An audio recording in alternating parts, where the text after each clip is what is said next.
जिस तरह कोई भी चीज खरीदते वक्त अच्छी तरह जायजा लिया जाता है, उस चीज को घुमाकर उल्टा पलटा कर देखा जाता है,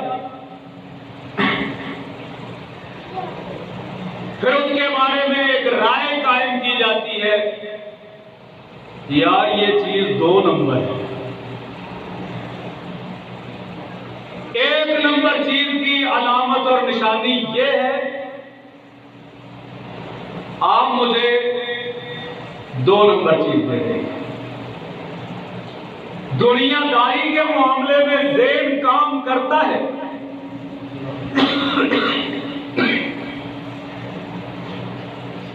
और अच्छे बुरे की तमीज हो जाती है, खरे खोटे की पहचान हो जाती है। तो क्या दीनदारी के मामले में इन चीजों का ख्याल करना जरूरी नहीं? बस अंधाधुंध तकलीफ की जाए कि हमारे मौलवी साहब जो कहते हैं ठीक है, हमारे पीर और मुर्शिद जो कहते हैं ठीक कहते हैं, आंखें बंद करके यकीन। ये तरीकाकार, ये रविश इंतहाई गलत है। परखो, जांचो, पड़ताल करो, खंगालो, वेरीफाई करो कि ये अकीदा जो हमारे मौलाना, हमारे हजरत, हमारे बुजुर्ग पेश कर रहे हैं, क्या ये कुरान के ऐन मुताबिक है या कुरान के खिलाफ? अल्लाह ने आपको अक्ल सलीम से नवाजा है, शऊर अदा किया है। बाशऊर होने का तकाजा यह है कि कुरान से अंबिया का अकीदा भी पढ़ा जाए और फिर अपने अमली अकीदे पर गौर किया जाए। कुरान क्या कहता है, हम क्या समझते हैं, हम क्या करते हैं, फिर हक मिल जाएगा। इतनी दौड़ धूप साइयों कोशिश करेंगे तो इंशाअल्लाह सिराते मुस्तकीम मिल जाएगा। और अगर इतनी जहमत न की कि बात की तस्दीक की जाए तो फिर समझ लेना कि किसी ने आपको गुमराह किया हुआ है और आप असल रास्ते पे आना नहीं चाहते। कुरान करीम और फरमान नबी करीम अलैहिस्सलाम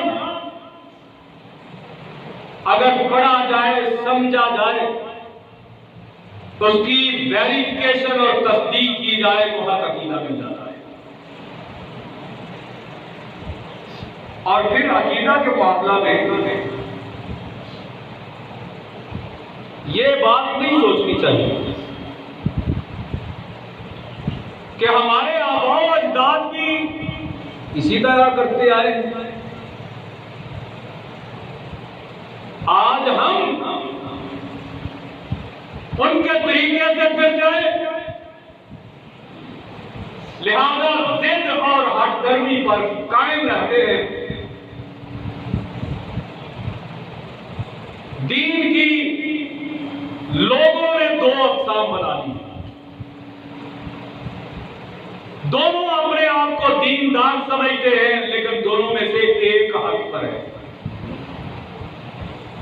हक हमेशा एक होता है, बातिल एक के बजाय हजारों को मानता है। और अल्लामा इकबाल की बात याद आई, बड़ी खूबसूरत वज़ाहत की उन्होंने कहा बातिल दो ही पसंद है। मेरी तरफ देखेंगे बात की समझ आ जाएगा। बातिल दो ही पसंद है, हक ला शरीक है। बातिल दो ही पसंद है, हक ला शरीक है। शिरकते मियानाए हक को बातिल न कर कबूल। हक कहता है हक एक है। हक का तकाजा यह है कि वो एक, और बातिल एक के साथ दूसरे को शामिल करता है, फिर तीसरे को शामिल करता है, फिर हजारों, फिर लाखों तक बादशाह पहुंचती है। और यही काम किया था मक्के वालों ने। उन्होंने अपने लिए, अपनी जरूरत और हाजत के लिए हर फर्द ने, हर कबीले ने अपना अपना बुत बना रखा था। कबीले कबीले का बुत एक जुदा था। किसी का हुबल था, किसी का सफा था। सितम की बात तो यह है, वो घर जो दुनिया में रब्बे वाहिद की इबादत के लिए बनाया गया था, उस घर में 360 माबूदों को लाकर रख दिया गया। अपने बनाए हुए, इंसानों के हाथों से तराशे हुए सनम,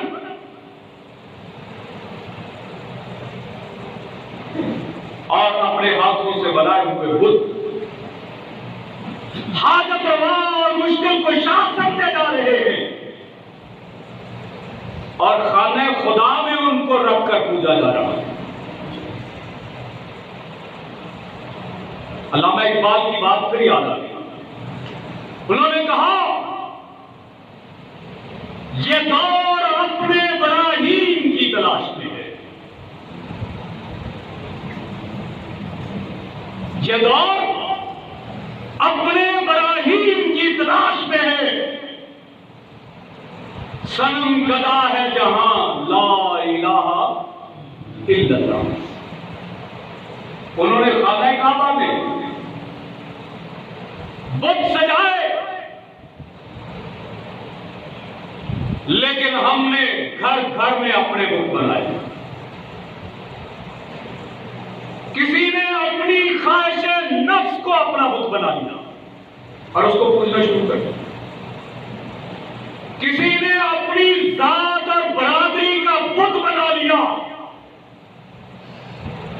और अपनी बरादरी को फख्र करने लगा, बाकी लोगों को हकीम समझने लगा। फिर अल्लामा इकबाल की बात आ गई। उन्होंने कहा बुत्ताने शुबूब और कबाइल को तोड़, रसूम कोहन के सलासिल को छोड़। बात की समझ नहीं आई, थोड़ी सी तशरीह कर देता हूं। शुबूब और कबाइल का मतलब खानदान, फैमिली। फैमिली के बुतों को तोड़ो और पुरानी रस्मों में फंसे हुए हो, इन जंजीरों के कैद से अपने आप को आजाद करवाओ। पुरानी रस्मों की जंजीरों से अपने आप को आजाद करवाओ। और फिर इकबाल ने कहा बुत्ताने शुरूब व कबाइल को, बुत्ताने रंगो खून को तोड़कर मिल्लत में गुम हो जाओ। एक मिल्लत बन जाओ, वन नेशन बन जाओ, एक कौम बनो। बुत्ताने रंगो खून को तोड़कर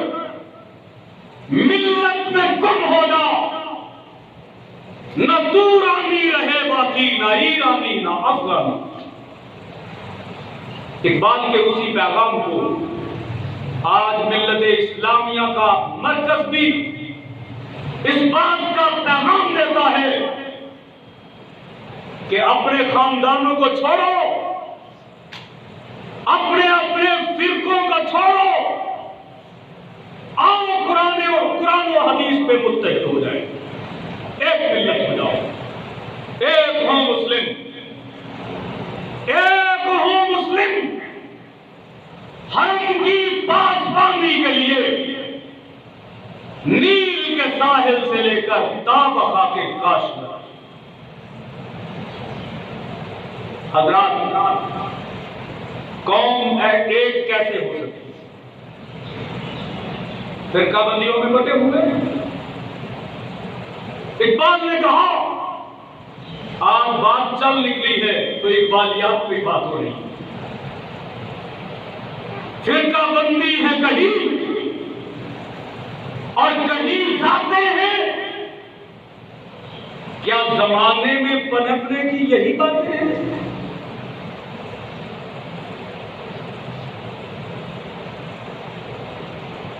हर में पाक भी अल्लाह भी कुरान भी है, हर में पाक भी अल्लाह भी कुरान भी है। एक ही सबका नबी, दीन भी, ईमान भी है। और अल्लामा इकबाल ने कहा कुछ बड़ी बात थी, होते तो मुसलमान भी है। हाय हाय हाय, बड़ी प्यारी बात की उन्होंने। कहा मंफात एक है इस कौम की और नुकसान भी है। हर में बात भी, अल्लाह भी, कुरान भी है।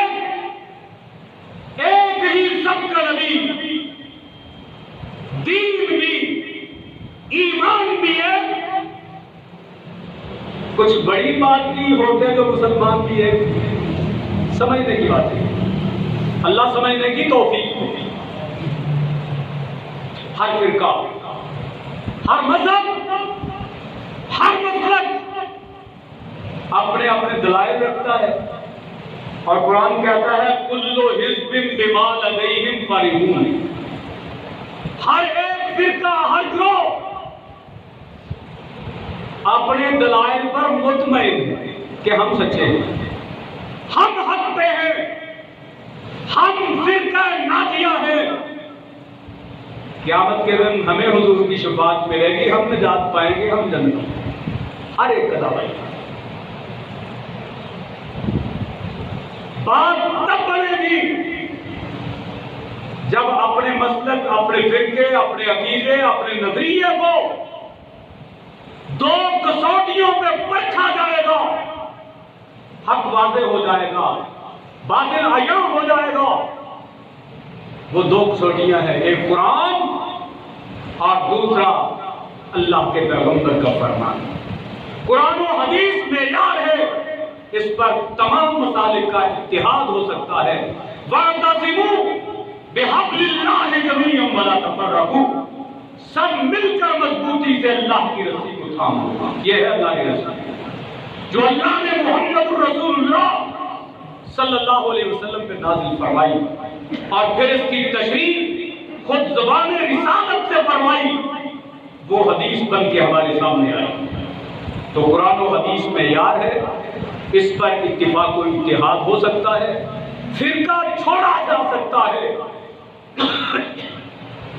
ईमान को छोड़ा जा सकता है, मुज्तहिद को छोड़ा जा सकता है, मुफ्ती को छोड़ा जा सकता है, मुफ्ती के फतवे को छोड़ा जा सकता है, मुज्तहिद के इज्तिहाद को छोड़ा जा सकता है, इमाम के कौल को छोड़ा जा सकता है। नहीं छोड़ा जा सकता या रब के कुरान को नहीं छोड़ा जा सकता या मोहम्मद के फरमान को नहीं छोड़ा जा सकता सल्लल्लाहु अलैहि वसल्लम। आओ मजबूती से इन दो चीजों को पकड़ लो और इसके मुताबिक अमल करो, तुम जन्नती भी हो, तुम फिरका नाजिया भी हो, तुम सिराते मुस्तकीम में भी हो, तुम फलाह हो, निजात पाने वाले भी हो, अगर कुरान और हदीस पे हो।